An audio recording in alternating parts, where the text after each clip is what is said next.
Welcome to the chaotic, stylish, and elegantly melancholic universe of Guilty Gear, where shadows of loyalty intertwine with redemption, and the assassins of the land do not merely kill, but strive for something greater than themselves. Among this land full of warriors, assassins, and freedom fighters stands one of the most loyal and complex souls of the series. A man defined not by his wrath, but by his devotion. A man who stands not for glory nor vengeance, but for a man he once loved like a god. A man who never asked to be saved, but only to be followed. I am Arcadenaut here, and just like we have explored the stories of Zato-ONE, Asuka Arcroids, Johnny, Effelt, Abba, Exilo, Slayer, and Queen Dizzy, it is time to unveil the full story of the chalk-haired Q artist, the soul of the Assassin's Guild, and the most faithful blade, who turned vengeance into purpose. Venom. From his orphaned beginnings to his ghost-like rebirth as a baker of peace, this is the full story of Venom, the man who lived only for Zato, now appearing as the second DLC character, the purple Billiard Phantom.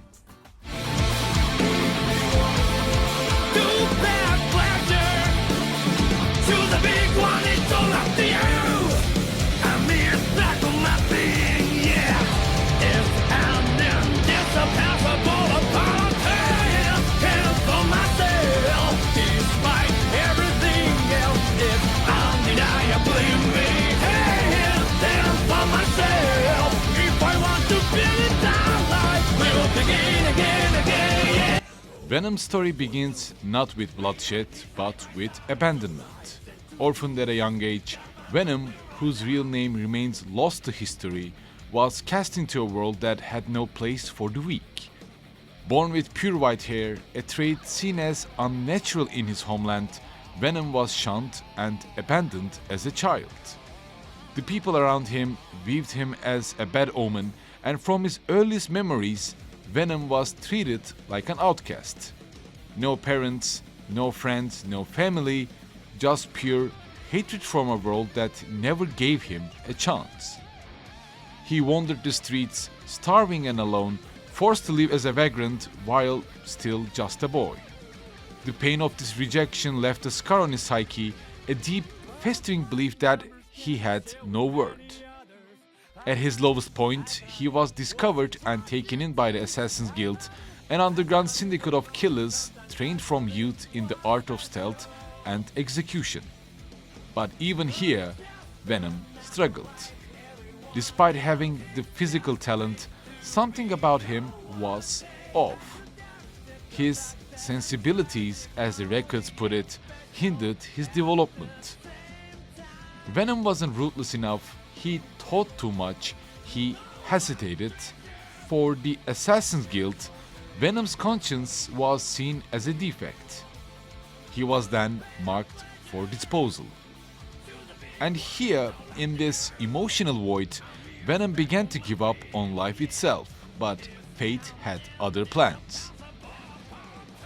It was during one of his darkest days when death felt like the only escape, Venom crossed paths with a man who would change everything.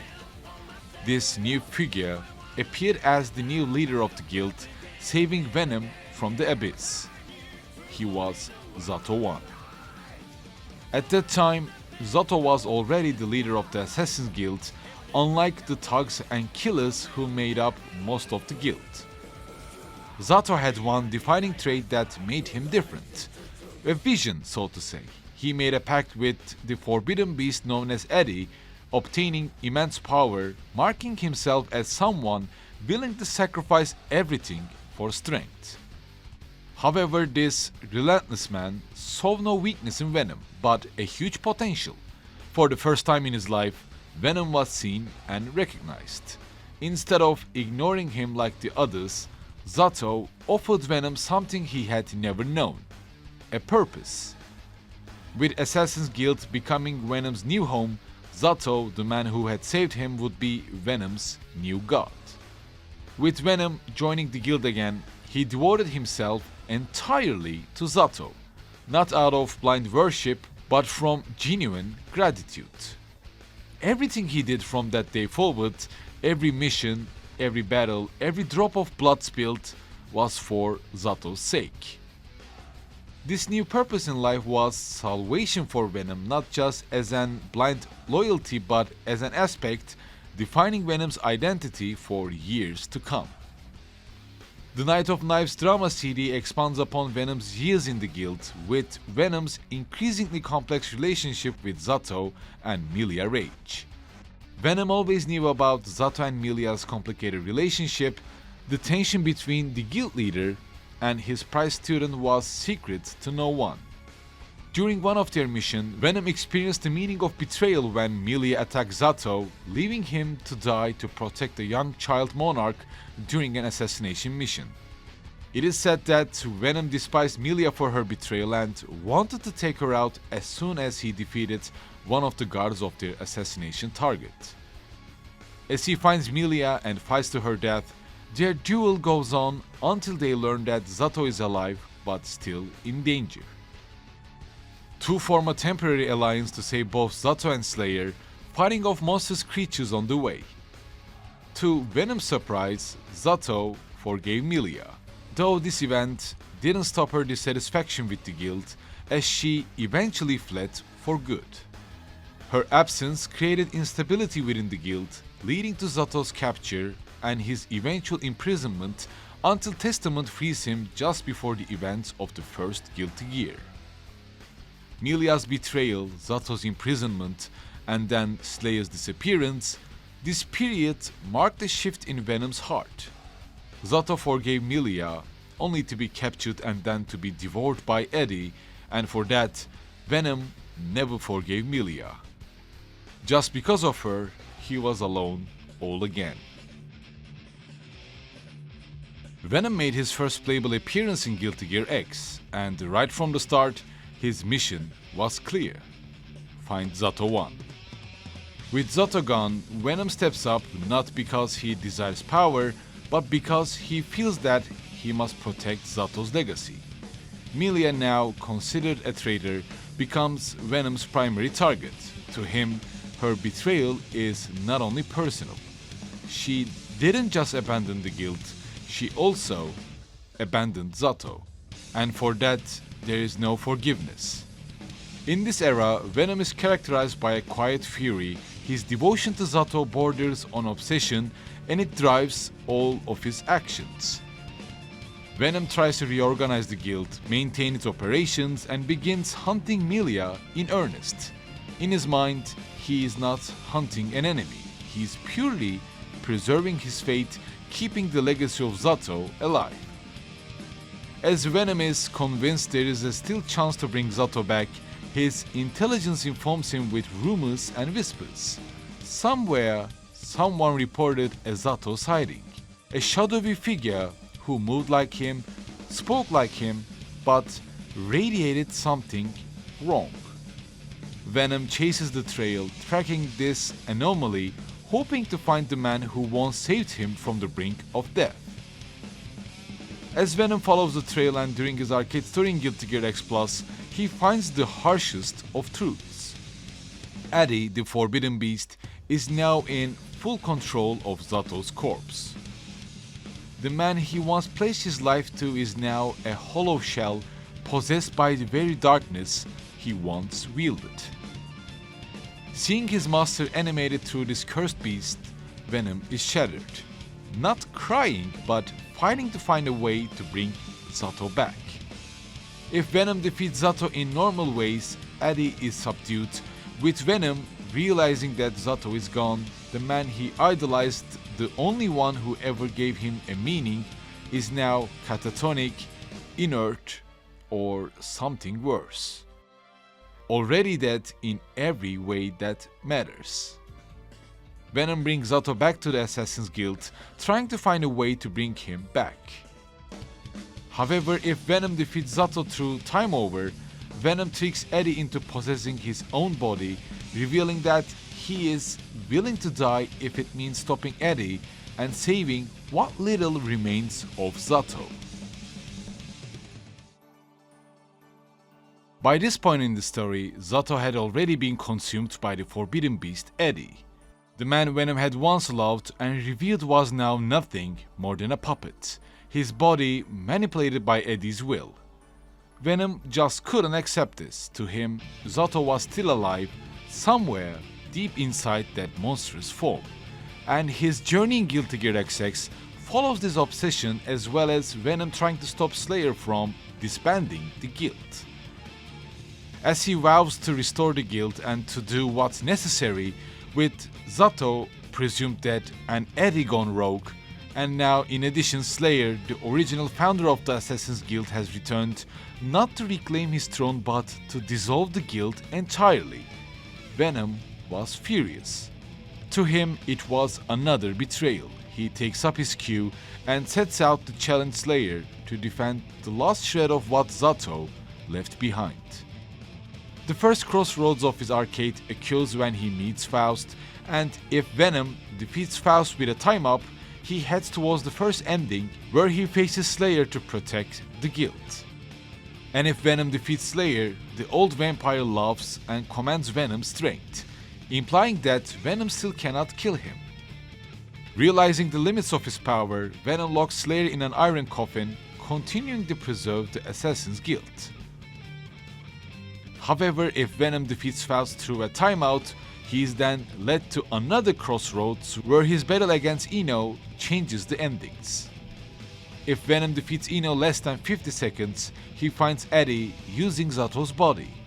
Disgusted and grief-stricken, Venom tries to reclaim Zato's remains. He defeats the beast, but collapses due to his wounds, possibly dying next to his master. And if the battle against Eno takes too long, we see Venom arriving too late, with Milia already killing Eddie. Enraged beyond measure, Venom kills Milia in cold blood. With nowhere left to go, he swears his soul to Zato's, promising to keep his legacy in his heart. By the events of Guilty Gear XX Xrd Co, Venom has done the impossible. He's revived the guild from the near extinction, trained new assassins and rebuilt its branch. However, Venom felt an immense hollow inside him. Even with the guild restored, he feels no joy, no purpose. Milia still lives, the world moves on, and Venom begins to wonder if it's time to let go. To find the answers he seeks, Venom heads out to confront Milia, to see if killing Milia or maybe fighting against her would grant him what he needs.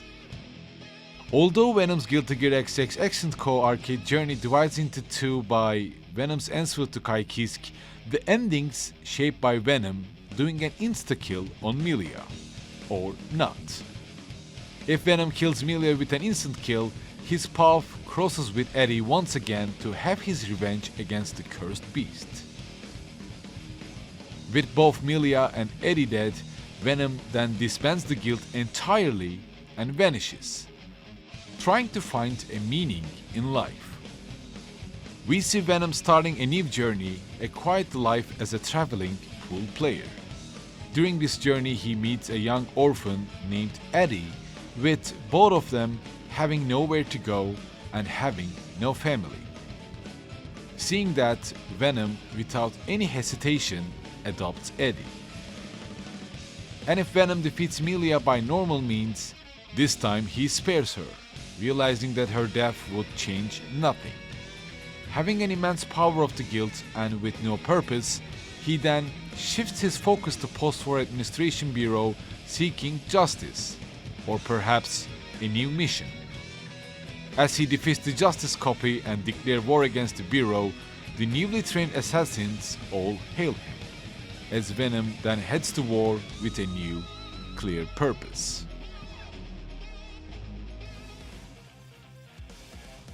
By the year 2187, the world of Guilty Gear is caught in a whirlwind of upheaval. Strange gears, dimensional disturbances, new political factions, and the looming threat of the enigmatic conclave form the turbulent backdrop. Amid all of this, Venom still serves as the de facto leader of the Assassin's Guild, with Conclave contacting the guild with a request claiming that Zato-ONE has been resurrected. But this time, Venom listens carefully, not leaping blindly into belief. Instead, he decides to fulfill the contract and protect the target location, an opera house, while asking Milia Rage, with whom he has now made peace, to investigate if this claim was true at all. As Venom heads out, he finds Zato alive, revived through supernatural means and reunited with the Forbidden Beast, losing all of his emotions in the process. However, still, Zato recognizes his comrades and asks Venom to do something simple but meaningful: protect Milia at all costs. Soon after Zato heading out to find the Conclave, Slayer, the former founder of the guild, rejoins the group. With Zato gone and strange powers moving in the shadows, it is clear that something was happening behind the shadows. Venom, Milia and Slayer agree that what they learned about Zato's revival and the Conclave must be delivered to someone capable of doing something with that knowledge. For that, Venom proposes a bold move. They will bring the intel directly to Kisk, the king of Illyria.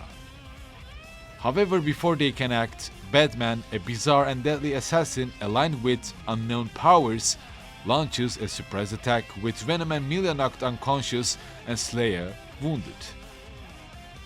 Then Batman teleports himself and the three assassins to Uyghur in order to kill Faust, but fortunately Zato appears in time, intercepting Batman and saving the others. Still, the damage is done. The assassins have been easily defeated and humiliated. Back at Slayer's mansion, Venom, Milia, Zato and Slayer regroups. For a man as prideful and composed as Venom, this loss might once have been unbearable. But instead of despair, he finds clarity. Venom confesses something personal, something he would have never said years ago. He's glad they lost. For Venom, the guild can't continue to exist in the darkness, and if it does, it dies not just in the eyes of the world, but in the hearts of its own members. Simply, Venom wants to save the Assassin's Guild's soul. He wants the guild to not to lurk in the shadows, but to stand in the light of the day. They all agree to this new proposition, with Zato eventually returns after his own conversation with King Daryl, informing that the assassins can now enlist as soldiers of the Illyrian kingdom, if they were able to defeat Batman, with Venom being the sacrifice for the guild's redemption. Venom gladly taking this mission instead of Zato and Milia, trying to show his unrelenting loyalty towards Zato for the last time, since he also has a promise to keep. Quietly, without fanfare, Venom departs to find a very specific partner, Robokai. With Venom figuring out a way to defeat Batman, he decides something crucial. According to his plan, Batman's mind-reading powers are nullified by Robokai's synthetic brain, making him the perfect partner for this last job. With Robokai joining Venom, the two outcasts share something more valuable than any battle strategy: perspectives. Robokai talks about dreams, specifically his dream to open a tangerine orchard, widening Venom's look at life. In the context of Venom's journey, this strikes deep. Robokai tells Venom something also profound: to disrespect someone's dream is to laugh at their very being. And for Venom, whose dream was never his own, who lived only to honor Zato's, this statement also echoes in his soul.